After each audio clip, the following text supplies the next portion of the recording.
linguistic philosophy proposes that the notion of, say, justice has no existence outside the ways in which we choose to employ the word, and indeed consists only of the way in which we employ it.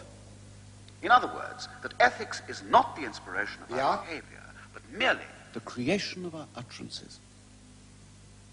And yet common observation shows us that this view demands qualification. A small child who cries, "That's not fair," when punished for something done by his brother or sister, is apparently appealing to an idea of justice which is, for want of a better word, natural. And we must see that natural justice, however illusory, does inspire many people's behavior much of the time.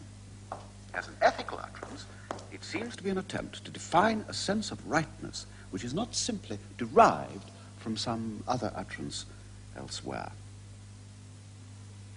Now, a philosopher exploring the difficult terrain of right and wrong should not be over-impressed by the argument a child would know the difference. But when, let us say, we have been persuaded that it's ethical to put someone in prison for reading or writing the wrong books, it's well to be reminded that you can persuade a man to believe almost anything, provided he's clever enough.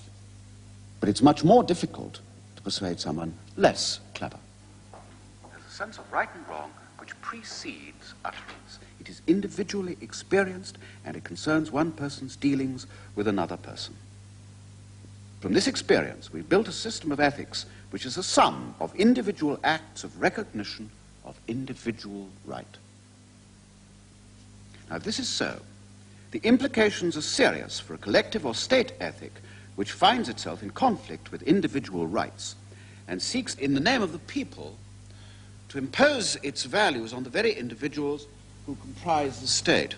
The logic of this maneuver is an embarrassment to totalitarian systems. An attempt is sometimes made to answer it by consigning the whole argument to bourgeois logic, which is a concept no easier to grasp than bourgeois physics or bourgeois astronomy. No, the fallacy must lie elsewhere.